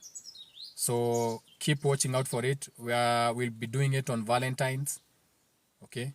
She'll have a whole clothing line created by her, designed by her. Mnaonanga earrings zake Hollywood zimevaliwa na akina, you know where you see them, Kiari Africa Creations. So her fashion show peke yake, everything designed by her peke yake, the first and only in Kenya, not sponsored. We are doing things our own way. It will be right there. Of course, the poster will be out. Mulipe mapema. Usianze kufika hiyo time. Oh my God, sikuwa najua. Valentine, I had other plans. No, come for the fashion event. After that, you can go for your Valentines. Okay? Unaweza kuja hapo hata umit mtu. Come alone. You are going to meet another alone person. So, create community. Next event, unaweza sikia nime organize an orgy. You just come and massage each other and fuck. We're in a new world. You never know. If you are scared, go to church. Sasa, ciao ciao. Sasa itaki kuend. Sasa menunua data na itaki kuend. Sasa imehang. End live. Sawa, tukae hapa mpaka ihang. Mpaka yanhang. End live. Si we end live. Imekata. End live. Then we end at 11:30. You have 4 minutes of asking questions. Tuone kama itana. Inakataa kuend. End. Imekata. So 4 minutes of questions. So Monjiro will be having her own collection, men and women, fully designed for her. Ujaiziona mahali pengine, from her head. Nitakuwa hapo na my models. I'll be one of the models. By Valentine's, kuja uone thorax. I'll be back at my best. Uliona ile video ya Monote? Ukoragwa Monote? Ukoragwa Mono. Oh, wena wake no, gimenya. You saw those models? Tulikuwa tuna dance hapo na necklaces. All those models will be her models. So of course you know the models watakuwa mestunya. Sasa tutakuletea aje ma models wamekonda. We'll bring real male models. Sio vijana wa Indomie. Hatutaleta Kabi wa Jesus hapo. Na kina jambo. Tutaleta wanaume wako na vifua, thorax. Na skuembe. Na matako ngumu. Those will be the models modeling her clothes. The women will be beautiful. Trust me. Mimi nitakuwa naangalia models. Monjiro ananiambia una model, namwambia hapana huyo. Natingisha hapana huyo. Monjiro huyo naye anakaa chakula. Tunataka watu wamekula. Yuko na matako, leta hiyo model. Na hiyo hapana. Hiyo hapana. Hiyo leta hiyo model. So it will be beautiful. Fashion event never seen before, the one and only. Kutakuwa na thorax tupu huko zinacheza. Thorax zinacheza hapo. Ikiongozwa na yangu. Of course I'll be the first one.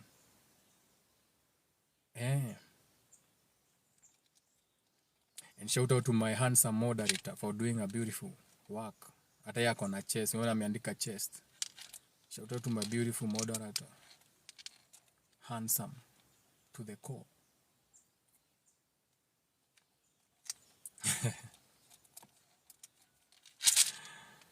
So, shout out to everyone who was in the comments. Shout out to everyone who came for the live. Acha tuone kama saa hii itakatika. Bado imehang. Itaki kukatika. So shout out to everyone. Unajua. So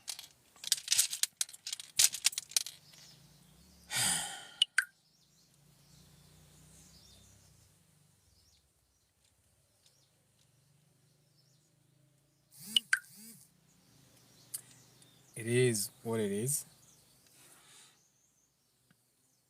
So Valentine's Day. Watch out for the fashion event coming. The Healing and Thriving Together workshop. We did the first one, Sagittarius season. We are going to have another one, Capricorn season, where we'll be planting new seeds. We may actually do it again at Leilani Gardens because the people love the gardens and it was beautiful. It will be bigger than last time. So again, look out for that. Okay. When you are creating a community, we need to know whom we are dealing with. Kama ni Wendy, tumeona huyu ni Wendy. Asayo amekuja in person. This is who we know. We have numbers na vitu kama hizo. Okay. Yes, we have rituals to build successful businesses, but hizo is like more like consultations. But in private groups, tunaongeanga about hizo vitu. Community group ama other private groups, we can talk about those things. But we don't cast pearls to swine because they don't know what to do with the pearls. Even Bible imekataa hiyo maneno ya kupea umbo wa nini.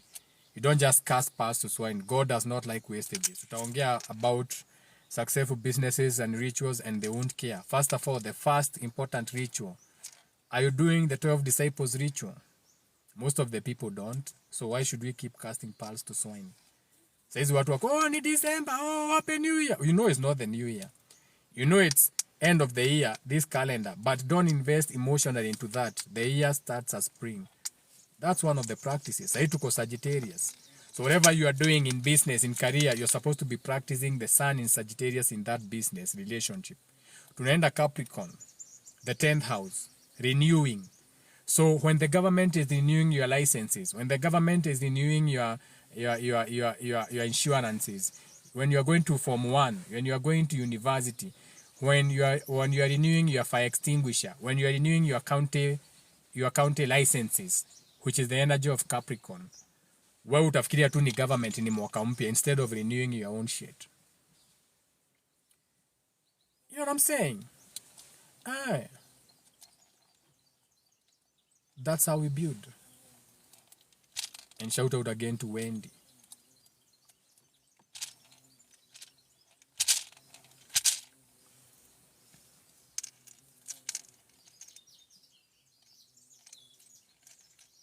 Wewe ndio maneno ni yetu na wewe WhatsApp. Wenye nilikuwa nataka kusema sitasema hapa. Hiyo ni yetu na wewe WhatsApp. Whatever I wanted to say, I won't say it here. Okay? Hiyo nitakupata DM. When we exchanging nudes uko DM ndio tutaongea hiyo maneno. Ni sawa? Kuna watu wanafikiria nudes ni naked. No, nude is something pure. Send me a nude picture of your face, aka without makeup. That is nude. Unajua umeanza kufikiria ati sasa na exchange nude ufikirie na kuambia anitumie githambudha.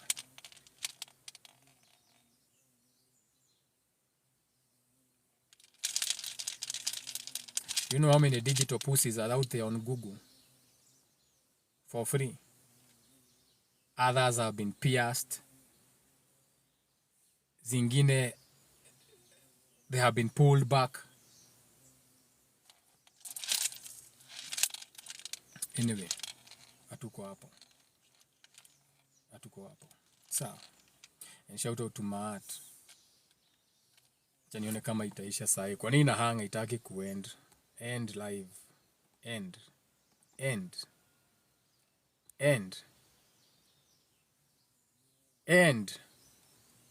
Hey. Haya.